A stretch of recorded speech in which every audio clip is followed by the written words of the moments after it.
এগিয়ে আসেনি আরবদের কেউ। তারা চুপ করে থাকলেও শেষ পর্যন্ত ফিলিস্তিনের জন্য প্রতিবাদে গর্জন করে উঠল ইয়েমেনের প্রতিরোধ গোষ্ঠীর মিসাইল। ইসরায়েলে ফের ব্যালিস্টিক মিসাইলের ভয়াবহ হামলা চালিয়েছে প্রতিরোধ দলটি।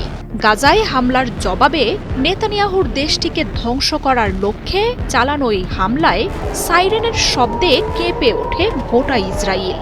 ইসরায়েলি বাহিনীর বিমান ঘাঁটিতে হামলার পর বেন গুরিয়ন আন্তর্জাতিক বিমানবন্দর সহ ইসরায়েলের দক্ষিণাঞ্চলে চালানো এই হামলায় হতাহত হয়েছেন অনেকে। যদিও ইসরায়েলের সেনাবাহিনী ক্ষয়ক্ষতি নিয়ে আনুষ্ঠানিক কোনো বক্তব্য দেয়নি। ফিলিস্তিনে হামলা হলে নেতানিয়াহুর দেশটিকে যে ছাড় দেয়া হবে না, কয়েকদিন ধরে ওয়ালটন আবারও মিলিয়নিয়ার অফারে ওয়ালটন ফ্রিজ কিনে আপনিও হয়ে যেতে পারেন মিলিয়নিয়ার। ক্রমাগত সেই হুঁশিয়ারি দিয়ে আসছিলেন ইয়েমেনের ইসলামী প্রতিরোধ যোদ্ধারা। ইসরায়েলের এই শত্রুকে দমনে তাই ইয়েমেনে আক্রমণ শুরু করেছেন ট্রাম্প। প্রতিরোধ গোষ্ঠীটির বিরুদ্ধে লোহিত সাগরে পাঠানো হয়েছে এয়ারক্রাফট ক্যারিয়ার আর যুদ্ধ জাহাজের বহর। অত্যাধুনিক যুদ্ধ বিমান আর ক্রুজ মিসাইলের হামলা চালানো হচ্ছে প্রতিরোধ যোদ্ধাদের স্থাপনাগুলোতে। তবে এমন হামলা ইয়েমেনের এই দলটিকে থামিয়ে রাখতে পারেনি। গাজায় ইসরায়েলের আগ্রাসনের জবাবে নেতানিয়াহুর দেশটির উপর শক্তিশালী ব্যালিস্টিক মিসাইলের হামলা চালিয়েছে ইয়েমেন। রাতের আকাশ আলোকিত করে ইসরায়েলে আছড়ে পড়ে প্যালেস্টাইন 2 নামের ক্ষেপণাস্ত্র। মঙ্গলবার নেগেভ মরুভূমিতে ইসরায়েলের নেভাতিম বিমান ঘাঁটিতে হামলার পরের দিনই বেন গুরিয়ন আন্তর্জাতিক বিমানবন্দরকে লক্ষ্য করে ফের ব্যালিস্টিক মিসাইল ছোড়ে প্রতিরোধ যোদ্ধারা। সৌদি আরবের উপর দিয়ে ইসরায়েলকে লক্ষ্য করে এসব হামলা চালায় ইয়েমেনের প্রতিরোধ গোষ্ঠীটি। হামলায় সাইরেন বেজে ওঠে ইসরায়েলের বেশ কয়েকটি শহরে। নিরাপদ আশ্রয়ের খোঁজে এ সময় শহর জুড়ে ছোটাছুটি শুরু করেন বাসিন্দারা।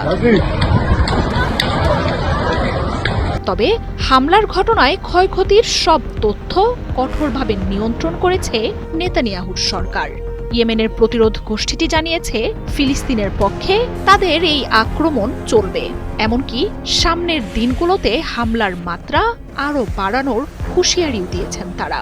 ফিলিস্তিনের গণহত্যায় যে ইয়েমেন চুপ করে বসে থাকবে না তা জানিয়ে সর্বোচ্চ শক্তি নিয়ে নেতানিয়াহুর দেশটিকে মোকাবিলার ঘোষণা দিয়েছে দলটি। পাশাপাশি যুক্তরাষ্ট্রকেও যে উপযুক্ত জবাব দেয়া হবে সেই বার্তাও ট্রাম্পকে দিয়ে রেখেছে প্রতিরোধ গোষ্ঠীটি। 1.5 বছরের যুদ্ধে অবরুদ্ধ গাজায় ইসরায়েলের চালানো প্রতিটি হামলার জবাব দিয়েছে ইয়েমেনের প্রতিরোধ গোষ্ঠী। মাঝে যুদ্ধবিরতি কার্যকরের পর তেল আবিবকে নিশানা থেকে সরিয়ে আনে প্রতিরোধ যোদ্ধারা। তবে মঙ্গলবার ইসরায়েলের যুদ্ধবিরতি চুক্তি ভঙ্গ করে গাজায় হামলা চালানোর জবাবে ফিলিস্তিনিদের পক্ষে আবারও ঝাঁপিয়ে পড়েছে ইয়েমেনের সশস্ত্র এই গোষ্ঠীটি। ইয়েমেনের এই দলটির চালানো হামলার জন্য ইরানকে দায়ী করে চরম পরিণতির হুঁশিয়ারি দিয়েছেন মার্কিন প্রেসিডেন্ট ডোনাল্ড ট্রাম্প। মার্জিয়া উপমা, 71।